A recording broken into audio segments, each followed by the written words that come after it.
Yao, kamusta mga kami sports? Ngayong araw na ito, ay pag-uusapan natin, Lakers kulang sa shooter. Pag-uusapan na din natin, Davis injured na naman.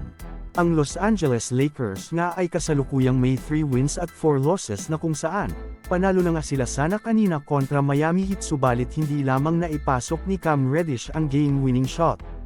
Makikita nga rin natin sa buong laro nga na kulang ang Los Angeles Lakers sa mga shooters.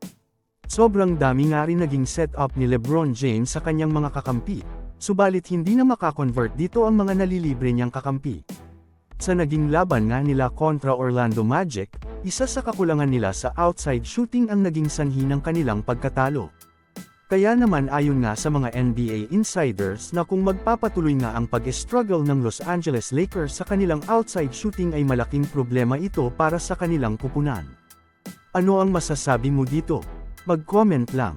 Samantala ako naman tayo sa sumunod na balita na kung saan, sa naging laban nga ng Los Angeles Lakers kontra Miami Heat, ay nagtamo nga si Anthony Davis dito ng isang injury.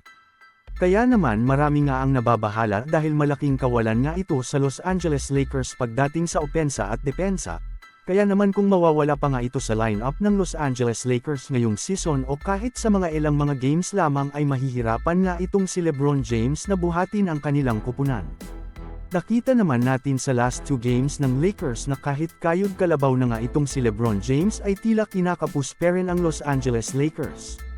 Subalit wala pa nga rin report patungkol sa injury ni Anthony Davis, at maaari ring makapaglaro na agad ito sa susunod nilang game kung sakaling hindi malala ang injury nito. Ano ang masasabi mo dito?